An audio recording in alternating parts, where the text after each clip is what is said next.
प्रधानमंत्री नरेंद्र मोदी का वर्चुअल माध्यम से जयपुर महालेख के प्रतिभागियों का संबोधन आज। कल बेंगलुरु में भारतीय ऊर्जा सप्ताह का करेंगे उद्घाटन।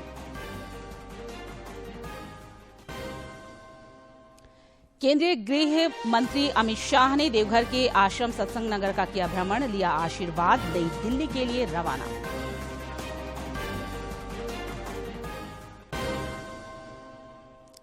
रामगढ़ विधानसभा उपचुनाव के सिलसिले में नामांकन के लिए प्रत्याशियों के पास अब केवल 2 दिन शेष। एनडीए और यूपीए के बीच मुकाबले के आसार।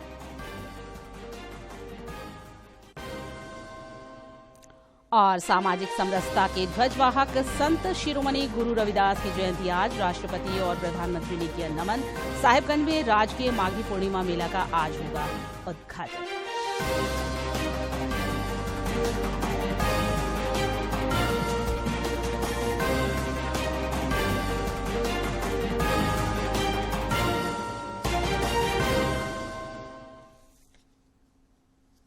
नमस्कार, खबरें झारखंड में आपका स्वागत है। मैं हूं निशा दीपिका सोरेन और अब समाचार विस्तार से। प्रधानमंत्री नरेंद्र मोदी आज जयपुर महाखेल के प्रतिभागियों को संबोधित करेंगे। जयपुर महाखेल का आयोजन लोकसभा सांसद सह पूर्व केंद्रीय मंत्री राज्यवर्धन सिंह राठौड़ द्वारा वर्ष 2017 से किया जा रहा है। प्रधानमंत्री कल बेंगलुरु में भारत ऊर्जा सप्ताह का उद्घाटन करेंगे। साथ ही तुमकुरू में हिंदुस्तान एरोनॉमिक्स लिमिटेड का हेलीकॉप्टर कारखाना भी राष्ट्र को संबोधित करेंगे। आज वीडियो कॉन्फ्रेंसिंग के माध्यम से जयपुर महाखेल के प्रतिभागियों को संबोधित करेंगे। जयपुर महाखेल का आयोजन जयपुर ग्रामीण से लोकसभा सदस्य राज्यवर्धन सिंह राठौड़ द्वारा 2017 से जयपुर में किया जा रहा है।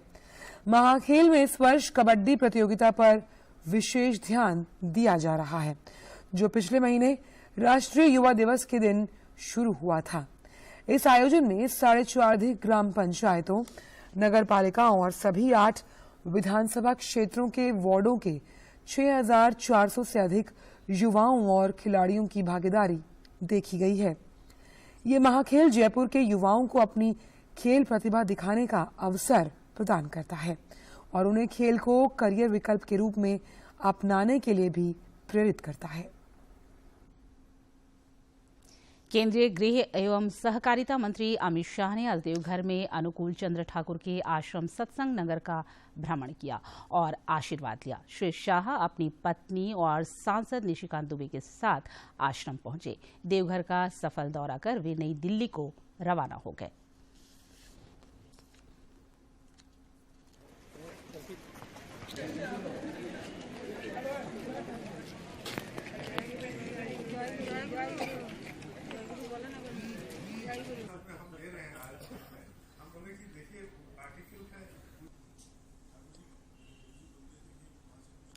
केंद्रीय गृह मंत्री सह भाजपा के वरिष्ठ नेता अमित शाह ने कल संताल परगना अंतर्गत राजमहल लोकसभा की कोर कमेटी के सदस्यों की बैठक में आगामी लोकसभा चुनाव के सिलसिले में पार्टी नेताओं का मार्गदर्शन किया।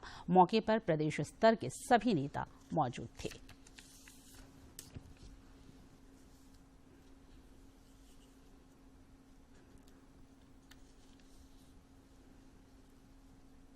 केंद्रीय गृह मंत्री सह भाजपा के वरिष्ठ नेता अमित शाह ने कल देवघर में पार्टी के विजय संकल्प रैली को संबोधित किया और राज्य की मौजूदा हेमंत सरकार को उखाड़ फेंकने का आह्वान किया।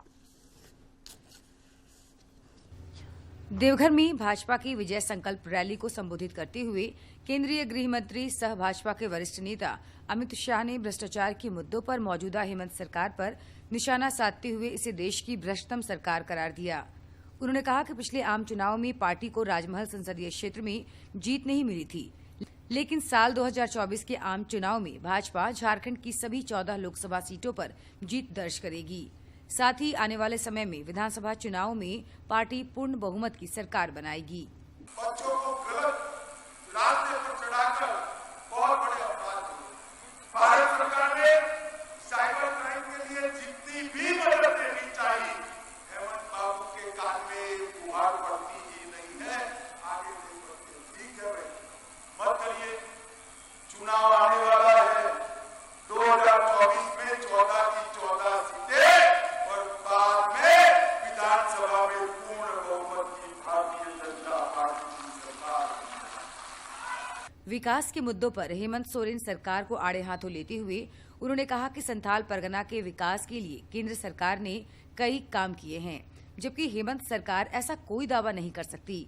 लोगों से हेमंत सरकार को उखाड़ फेंकने का आह्वान करते हुए उन्होंने कहा कि यह सरकार जनजातीय समुदाय की बेटियों की रक्षा में विफल साबित हुई है। साथ ही यह सरकार संथाल परगना की डेमोग्राफी भी बदल रही है। झारखंड के कई जिलों में आदिवासियों की संख्या घट रही है। वोट बैंक की लालच में मुस्कुराते हुए हेमंत सोरेन इसको देखते हैं। हेमंत बाबू, ये जो आप कर रहे हो उसको पूरा झारखंड के पिछड़े वर्ग का हर युवा समझता है, हर बच्ची समझती है, आदिवासी भी इसको समझते हैं। और साहेबपुर, पाकुड़ा, गोंडा, दुमका और जामताड़ा के अंदर आदिवासियों की संख्या घट रही है, घुसपैठियों की संख्या बढ़ रही है। केंद्रीय बजट की चर्चा करते हुए श्री शाह ने कहा कि अमृत काल का यह बजट गरीबों का बजट है, जिससे उनकी सुविधाओं में विस्तार होगा। केंद्र सरकार ने मध्यम वर्ग को बड़ी राहत देते हुए 7 लाख रुपए तक की आय में टैक्स को छूट प्रदान की है। एकलव्य मॉडल विद्यालयों में 38,000 शिक्षकों की बहाली होगी। उन्होंने जोर देकर कहा कि गरीब, आदिवासी, पिछड़ों और दलितों के हित केंद्र सरकार की हमेशा प्राथमिकता रही है। मेरे आदिवासी भाइयों के लिए 740 एकलव्य मॉडल स्कूल का निर्माण किया जाएगा। एकलव्य स्कूलों के लिए 38,000 शिक्षकों की भर्ती की जाएगी और इस देश में 80 करोड़ लोगों को और 1 साल तक मुफ्त में अनाज देने का निर्णय नरेंद्र मोदी सरकार। केंद्रीय गृह मंत्री अमित शाह ने अपने संबोधन में जामताड़ा और देवघर में साइबर अपराधों की भी चर्चा की। उन्होंने कहा कि नक्सलवाद के खिलाफ लगातार अभियान चल रहा है। बूढ़ा पहाड़ जैसे क्षेत्र नक्सलियों से मुक्त करा लिए गए हैं। सालों से त्रस्त, उग्रवाद से त्रस्त, नक्सलियों से त्रस्त झारखंड को मुक्त कराने का काम किया। बूढ़ा पहाड़, बूढ़ा लोहरदगा और कई सारे क्षेत्रों को झारखंड के नक्सलवाद से मुक्त किया है और बिहार के चक्रबंधा को भी मुक्त करने का काम मोदी जी ने किया है। गौरतलब है कि मिशन 2024 के मद्देनजर इससे पहले श्री शाह ने चाईबासा में 7 जनवरी को विजय संकल्प रैली को संबोधित किया था। संथाल परगना में लोकसभा की 3 सीटें हैं। 2 सीटों पर भाजपा फिलहाल काबिज है, लेकिन राजमहल की एक सीट पिछले आम चुनाव में झारखंड मुक्ति मोर्चा के खाते में चली गई थी। भाजपा की यह कोशिश है कि संथाल की तीनों सीटों पर कमल खिले, ताकि प्रधानमंत्री नरेंद्र मोदी के हाथ मजबूत हो सके। दूरदर्शन समाचार के लिए ब्यूरो रिपोर्ट। धनबाद के रणधीर वर्मा स्टेडियम में कल झामुमो के 51वें स्थापना दिवस समारोह में मुख्यमंत्री हेमंत सोरेन और पार्टी सुप्रीमो शिबू सोरेन ने शिरकत की। कोरोना काल का जिक्र करते हुए मुख्यमंत्री ने कहा कि तमाम मुश्किलों के बावजूद हमने 2 साल का सफर तय किया। अब 2 सालों बाद हम विकास कार्यों को लेकर राज्य में आगे बढ़ रहे हैं। श्री सोरेन ने कहा कि पारा शिक्षक से लेकर हर कर्मचारियों की हमें चिंता है। मुख्यमंत्री ने कहा कि हमें वंचित वर्गों के पेट भरने की चिंता है, न कि हमें अपनी जेब भरने की। अपने संबोधन में उन्होंने विपक्ष पर भी जमकर निशाना साधा।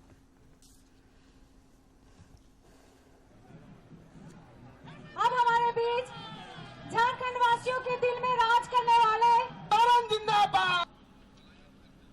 जब हम विकास कार्यों को गति दे रहे हैं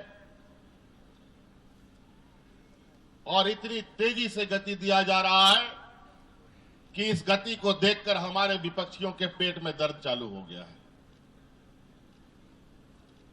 एन केन प्रकार हमारे कार्यों में बाधा कैसे आए, हम काम कैसे ना कर पाए, इसके लिए दिन रात ये लोग षड्यंत्र रच रहा है। रामगढ़ विधानसभा उपचुनाव के सिलसिले में नामांकन के लिए अब प्रत्याशियों के पास केवल 2 दिन बचा है। अवकाश होने की वजह से आज नामांकन नहीं होगा। कल यानी 6 फरवरी और परसों 7 फरवरी को उम्मीदवार नामजदगी का पर्चा दाखिल कर सकते हैं। आगामी 8 फरवरी को नामांकन पत्रों की जांच होगी। प्रत्याशी 10 फरवरी तक नाम वापस ले सकते हैं। मतदान 27 फरवरी को होगा, जबकि वोटों की गिनती 2 मार्च को कराई जाएगी। एनडीए समर्थित आजसू पार्टी के उम्मीदवार सुनीता चौधरी पर्चा दाखिल कर चुकी हैं, जबकि यूपीए महागठबंधन समर्थित कांग्रेस प्रत्याशी पूर्व विधायक ममता देवी के पति बजरंग महतो को अभी पर्चा भरना है। रामगढ़ विधानसभा उपचुनाव में कांग्रेस प्रत्याशी बनाए जाने पर उन्होंने प्रसन्नता जताई है। तो उनका जितना भी अधूरा काम जो पड़ा हुआ, सबसे पहले मैं उस पर प्राथमिकता देना चाहता हूँ कि उसका सबसे पहले मैं काम करूँगा। और मुझे पूर्ण विश्वास है कि जनता का जो रुझान है, जनता की जो सोच है, उसके अनुकूल हम लोग काम कर रहे थे। और मुझे पूर्ण विश्वास है कि झारखंड सरकार, हमारे माननीय यशस्वी मुख्यमंत्री हेमंत सोरेन जी का जो काम क्षेत्र में रहा और किए, हम लोग क्षेत्र में भी आपने जाना कि एक बोलने पर तुरंत उन्होंने डिग्री खोज मुझे गोला में दिया था। तो सभी मुद्दों पे हम लोग देख रहे हैं, सभी मुद्दों पे जाएंगे और बेहतर क्या किए लोगों को बताएंगे कि हमने। G20 energy transition working group की पहली बैठक आज से बेंगलुरु में शुरू हुई। उद्घाटन सत्र को केंद्रीय विद्युत मंत्री आर.के. सिंह ने संबोधित किया।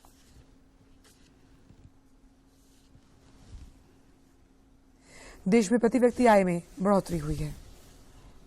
We emit just about 2.4 gigatons of CO2 per capita, whereas the world average is 6.3 gigatons per capita. So 1/3 of the global average is our per capita emission. Despite that, we have already reduced our emissions by near about 30%, and we aim to do that, reduce it further by another 15%. That is why up to 45% by 2030. So we remain one country, one major economy, which is growing rapidly. We are growing at 7%. Our rate of growth today is 7%, despite all the disruptions around the world. आकांक्षी जिला कार्यक्रम से प्रोत्साहन और मदद पाकर झारखंड के आकांक्षी जिला चतरा में भी किसानों ने परंपरागत कृषि कार्यों से इतर स्ट्रॉबेरी की खेती का एक अभिनव प्रयोग किया है, जो उनके लिए लाभदायक सिद्ध हो रहा है। स्ट्रॉबेरी की खेती कर यहाँ के प्रगतिशील किसान शंभू यादव आत्मनिर्भरता की एक मिसाल बन गए हैं। केंद्र प्रायोजित आकांक्षी जिला कार्यक्रम ने आकांक्षी जिला चतरा के किसानों में नई ऊर्जा का संचार किया है। चतरा जिले के सिमरिया अनुमंडल स्थित हर्षनाथपुर गांव के किसान शंभू यादव ने कश्मीर की तर्ज पर लगभग 10 कट्ठा में स्ट्रॉबेरी के पौधे लगाए हैं। इन पौधों के चटक लाल रंग जहां खेतों की सुंदरता बढ़ा रहे हैं, वहीं ये उनकी आमदनी भी बढ़ा रहे हैं।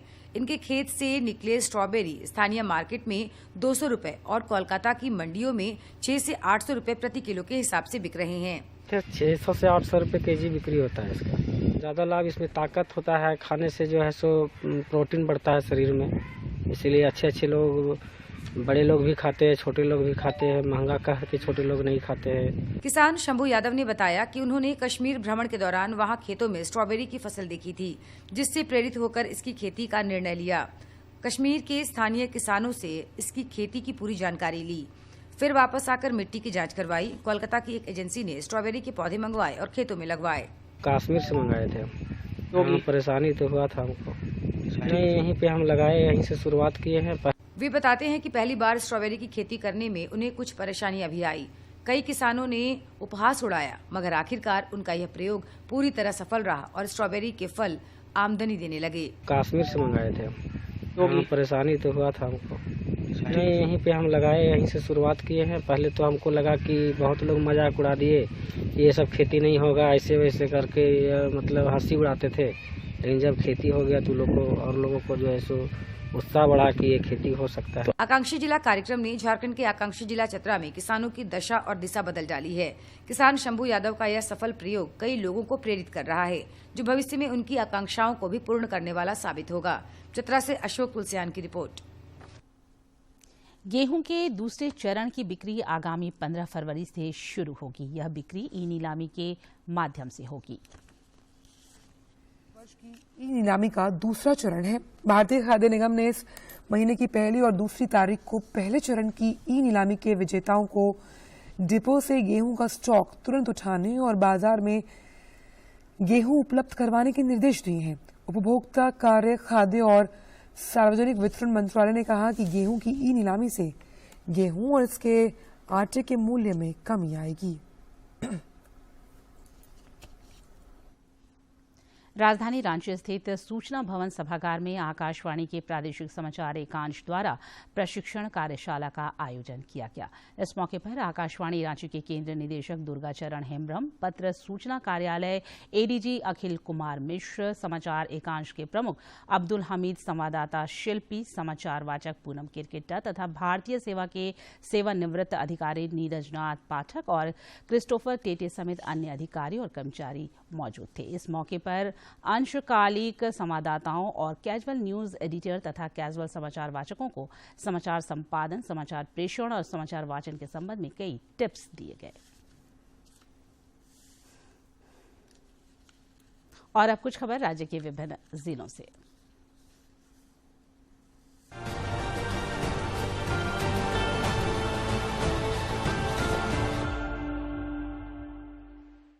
रांची सांसद संजय सेठ ने 17, 18 और 19 फरवरी को आयोजित होने वाले सांसद खेल महोत्सव को लेकर खेलगांव परिसर का निरीक्षण किया और आवश्यक निर्देश दिए। उन्होंने बताया कि 17 फरवरी को महोत्सव के उद्घाटन समारोह में केंद्रीय कोयला सह संसदीय कार्य मंत्री प्रहलाद जोशी और केंद्रीय जनजातीय कार्य मंत्री अर्जुन मुंडा मौजूद रहेंगे। गुमला पुलिस अधीक्षक के द्वारा सामुदायिक पुलिसिंग के तहत कुरुमगढ़ के घोर नक्सल प्रभावित क्षेत्र कुकरुंजा में ग्रामीणों के साथ बैठक कर नक्सलवाद, डायन बिसाही, नशा पान, साइबर फ्रॉड, मॉब लिंचिंग के बारे में उन्हें जागरूक किया। साथ ही उनके बीच साड़ी, धोती, कंबल का वितरण किया। पलामू के साहित्य समाज चौक स्थित जिला केंद्रीय पुस्तकालय का उपायुक्त ने निरीक्षण किया तथा विद्यार्थियों की संख्या को देखते हुए उनके अध्ययन हेतु 2 हॉल बनाने, पानी और शौचालय की व्यवस्था करने तथा उसमें पुस्तकों की व्यवस्था के लिए संबंधित पदाधिकारियों को निर्देशित किया। चतरा में श्रम नियोजन मंत्री सत्यानंद भोक्ता ने नगर परिषद क्षेत्र चतरा के वार्ड नंबर 1 में कालीकरण पथ निर्माण कार्य का विधिवत उद्घाटन किया। दुमका पुलिस अधीक्षक के निर्देशानुसार नगर थाना में सभी पुलिस पदाधिकारियों को दुमका सदर अस्पताल के डॉक्टर मकसूद आलम एवं उनकी टीम के द्वारा हार्ट अटैक तथा कार्डियक अरेस्ट वाले मरीज को बचाने हेतु बेसिक लाइफ सपोर्ट की जानकारी दी गई। चिकित्सा पदाधिकारी का शिविर यहाँ आज लगाया गया है नगर थाना दुमका में। उसी में हम लोग सब उपलब्ध हैं और डॉक्टर साहब भी आए हुए हैं। वही कार्यक्रम बेसिक लाइफ सपोर्ट के बारे में जानकारी सभी पुलिस को देना है और इसमें हम लोग जनरली ये देखते हैं कि कोई अगर व्यक्ति अचानक अनकॉन्शियस हो जाता है या हार्ट अटैक वगैरह आ जाती है तो उनको ऑन द स्पॉट, हमारे पास तो कुछ नहीं रहता है, विदाउट एनी सपोर्ट हम लोग अपने आप में क्या कर सकते हैं जो उसकी लाइफ को हम लोग बचा सके। उसी के बारे में हम लोग एक बेसिक जानकारी दे देंगे ताकि किसी का जान बचा सके।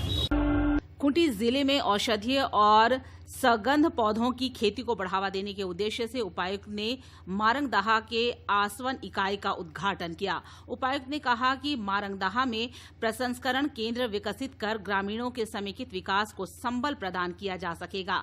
इस दौरान उन्होंने ग्रामीणों को ड्रैगन फ्रूट और उन्नत खेती के लिए प्रोत्साहित किया। चाईबासा पुलिस केंद्र में पुलिस सभा का आयोजन किया गया, जिसमें पुलिस अधीक्षक ने पुलिस बल की समस्याओं को सुना गया एवं निदान हेतु संबंधित शाखाओं को आवश्यक दिशा निर्देश दिया।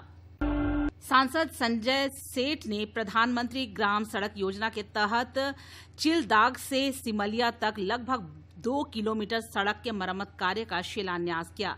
प्रधानमंत्री ग्राम सड़क योजना से इसकी स्वीकृति के लिए उन्होंने प्रधानमंत्री का आभार जताया। चाईबासा पुलिस केंद्र में रक्तदान शिविर का आयोजन किया गया। पश्चिमी सिंहभूम पुलिस अधीक्षक ने स्वयं रक्तदान कर लोगों को जागरूक किया। दुमका में विधायक नलिन सोरेन की उपस्थिति में रेवरेंट L.O. स्क्रेप फसरूड की 183वीं जयंती के अवसर पर संताली साहित्य समागम का शुभारंभ किया गया। संताली साहित्य समारोह में विधायक बसंत सोरेन ने भी शिरकत की और अपनी शुभकामनाएं दी। नॉर्वेजियन राजदूत ने वर्चुअल तरीके से संताली साहित्य समारोह को संबोधित किया। The National Library of Norway has in recent years undertaken a huge project in digitalization of all literature by Norwegian authors and publishing it online. That means that everyone, particularly all Norwegians, get access to writings of Bodin and Skrefsrud on Santali linguistics and folklore directly from the smartphone or computer even today. Gumla police अधीक्षक के द्वारा चैनपुर थाना के सौंदर्यीकरण कार्य का उद्घाटन किया गया। उन्होंने थानों में बेहतर सुविधाओं पर बल दिया ताकि आम लोगों को कोई दिक्कत न हो।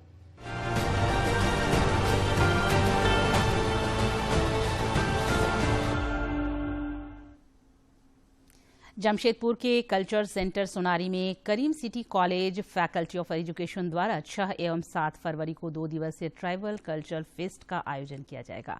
इस 2 दिवसीय कल्चरल फेस्ट में ट्राइबल सॉन्ग, आर्ट एवं क्राफ्ट प्रतियोगिता और ट्राइबल फैशन प्रतियोगिता आयोजित की जाएगी। फेस्ट हम लोग करें और ये पहली मर्तबा होने जा रहा है, तो ट्राइबल कल्चरल फेस्ट जो हम लोग फेस्टिवल हम लोग जो करने जा रहे हैं, इसका मेन उद्देश्य है कि जिस झारखंड में हम रहते हैं, हमारे पूरे एरिया में ट्राइबल भाई जो हैं, उनकी कला, उनकी संस्कृति से हम पूरे तौर पर अवेयर नहीं हैं। तो हमारा जो कल जो होने वाले जो शिक्षक हैं हमारे, खास करके 17 कॉलेजेस के जो बीएड के जो स्टूडेंट्स हैं, उनके बीच में जो है उसी थीम को लेकर के एक प्रतियोगिता किया जाएगा। सामाजिक समरसता के ध्वजवाहक संत शिरोमणि गुरु रविदास की आज जयंती मनाई जा रही है। संत रविदास की जयंती मनाई जाती है। वो भक्तकालीन संत और महान समाज सुधारक थे। संत रविदास जी ने भगवान की भक्ति में समर्पित होने के साथ अपने सामाजिक कर्तव्यों का भी बखूबी निर्वहन किया। संत गुरु रविदास ने लोगों को बिना भेदभाव आपस में प्रेम करने की शिक्षा दी और इसी तरह से वे भक्ति के मार्ग पर चलकर संत रविदास कहलाए। उनके उपदेशों और शिक्षाओं से आज भी समाज को मार्गदर्शन मिलता है। राष्ट्रपति द्रौपदी मुर्मू ने लोगों को संत रविदास की जयंती पर शुभकामनाएं दी हैं। राष्ट्रपति द्रौपदी मुर्मू ने संत गुरु रविदास जयंती की पूर्व संध्या पर देशवासियों को शुभकामनाएं दी। राष्ट्रपति ने अपने संदेश में कहा कि संत रविदास महान समाज सुधारक, शांति, प्रेम और बंधुत्व के संदेशवाहक थे। राष्ट्रपति ने कहा कि संत रविदास ने जाति और धर्म आधारित भेदभाव खत्म करने के साथ वंचितों के उद्धार के लिए अथक प्रयास किए। राष्ट्रपति ने सभी नागरिकों से संत रविदास की शिक्षाओं को अपनाने और जन कल्याण की दिशा में बढ़ने का आह्वान किया। प्रधानमंत्री नरेंद्र मोदी समेत कई राजनेताओं ने संत रविदास की जयंती पर देशवासियों को शुभकामनाएं दी हैं। प्रधानमंत्री ने अपने शुभकामना संदेश में कहा कि हम संत रविदास के विचारों के अनुरूप न्यायप्रिय, सौहार्दपूर्ण और समृद्ध समाज के अपने संकल्प को दोहराते हैं।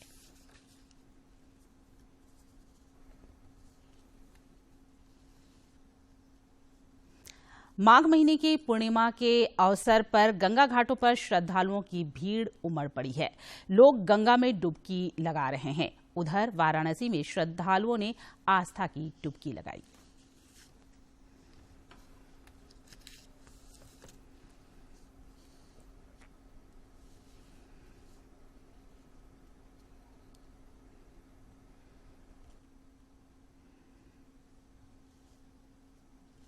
इधर माघ पूर्णिमा पर साहिबगंज जिले में राजकीय माघी मेला का आयोजन किया जा रहा है। दोपहर बाद इसका विधिवत उद्घाटन किया जाएगा। माघी मेला को लेकर प्रशासन की ओर से व्यापक तैयारियां की गई हैं।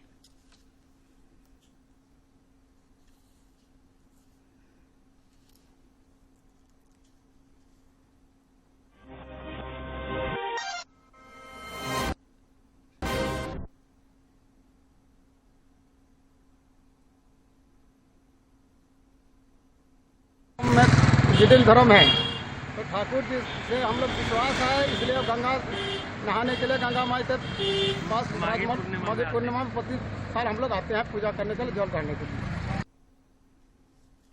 रांची रेल मंडल के हटिया मुरी रेलखंड के अंतर्गत जोन्हा स्टेशन पर नॉन इंटरलॉकिंग कार्य की वजह से कुछ ट्रेनों के प्रस्थान समय में परिवर्तन किया गया है। ट्रेन संख्या 03597 Ranchi Asansol MEMU passenger special train आज अपने निर्धारित समय 12:55 के स्थान पर 1 घंटा 5 मिनट विलंब से 2 बजे रांची से प्रस्थान करेगी। वहीं ट्रेन संख्या 320 Ranchi Dumka intercity express train आज अपने निर्धारित समय पर 1:20 के स्थान पर 50 मिनट विलंब से 2:10 पर रांची से प्रस्थान करेगी। इस बीच यात्रियों की सुविधा के लिए हटिया मंगलुरु सेंट्रल हटिया के बीच साप्ताहिक स्पेशल ट्रेन का परिचालन होगा। यह ट्रेन 6 फरवरी से 27 फरवरी तक प्रत्येक सोमवार को हटिया से प्रस्थान करेगी। वहीं वापस आने वाली ट्रेन गुरुवार को मंगलुरु सेंट्रल से प्रस्थान करेगी। रांची के राजभवन उद्यान का भ्रमण एवं परिदर्शन करने के लिए हर रोज बड़ी संख्या में लोग पहुंच रहे हैं। कल 28,852 लोगों ने राजभवन उद्यान का दीदार किया।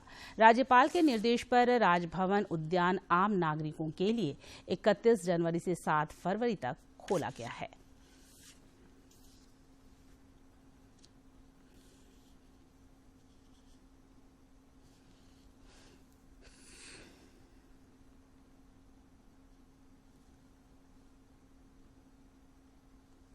सैफ अंडर 20 महिला फुटबॉल चैंपियनशिप में भारत की टीम आज अपना दूसरा मुकाबला खेलने उतरेगी। सैफ अंडर 20 महिला चैंपियनशिप में आज भारतीय टीम अपना दूसरा मुकाबला खेलने उतरेगी। पहले मैच में भूटान को हराकर जीत के साथ शुरुआत करने वाली भारतीय टीम का सामना आज शाम बांग्लादेश के साथ होगा। 4 देशों के इस टूर्नामेंट में टीम इंडिया की कोशिश इस मैच को अपने नाम का जीत की लय बरकरार रखने पे होगी। पूर्वोत्तर सीमांत रेलवे द्वारा खेलों को बढ़ावा देने के लिए हाफ मैराथन का आयोजन किया गया। इसमें 7,000 से अधिक धावकों ने हिस्सा लिया। 7,000 से अधिक धावक मैराथन में भाग ले रहे हैं।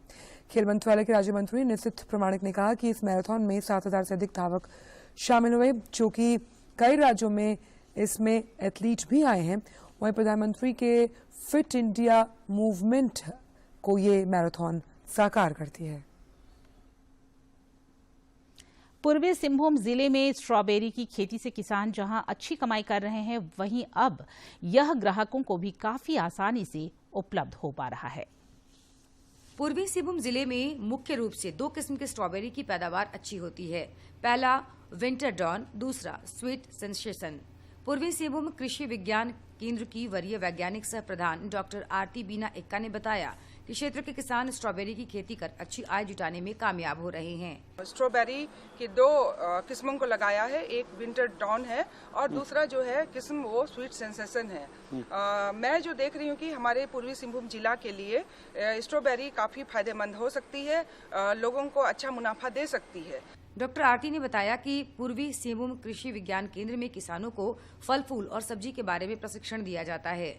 उन्होंने बताया कि टपक विधि से सिंचाई करने से पानी की बर्बादी नहीं होती है। पौधे से पौधे की दूरी 30 सेंटीमीटर और बगल 45 सेंटीमीटर की दूरी रखनी होती है। कि जो स्ट्रॉबेरी को लगाया गया है वो उसकी दूरी इम्पोर्टेंट है, तो पौधे से पौधे की दूरी 30 सेंटीमीटर रखा गया है और पंक्ति से पंक्ति की जो दूरी है वो 45 सेंटीमीटर है। उन्होंने बताया कि स्ट्रॉबेरी की खेती जहां किसानों की आर्थिक सेहत को सुधारने की ताकत रखता है, वहीं यह स्वादिष्ट होने के साथ विटामिन से भरपूर है। खाद की मात्रा ध्यान देने योग्य है कि अगर हम अच्छी खाद की मात्रा देंगे तो पौधे की पैदावार अच्छी होगी, पौधे की पैदावार अच्छी होगी तो आपकी फलन भी अच्छा होगा। स्ट्रॉबेरी की खेती से निश्चित रूप से किसानों के लिए आय बढ़ाने का नया द्वार खोला है, जिससे कृषि प्रक्षेत्र को ताजगी से भर दिया है। जमशेदपुर से राजेश कुमार लालदास की रिपोर्ट। और अंत में मुख्य समाचार एक बार फिर।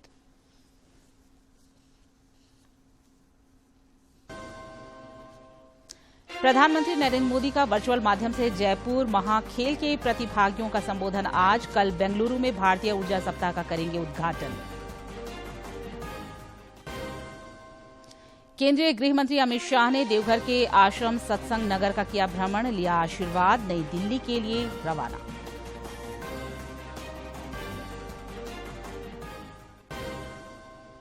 रामगढ़ विधानसभा उपचुनाव के सिलसिले में नामांकन के लिए प्रत्याशियों के पास अब केवल 2 दिन शेष।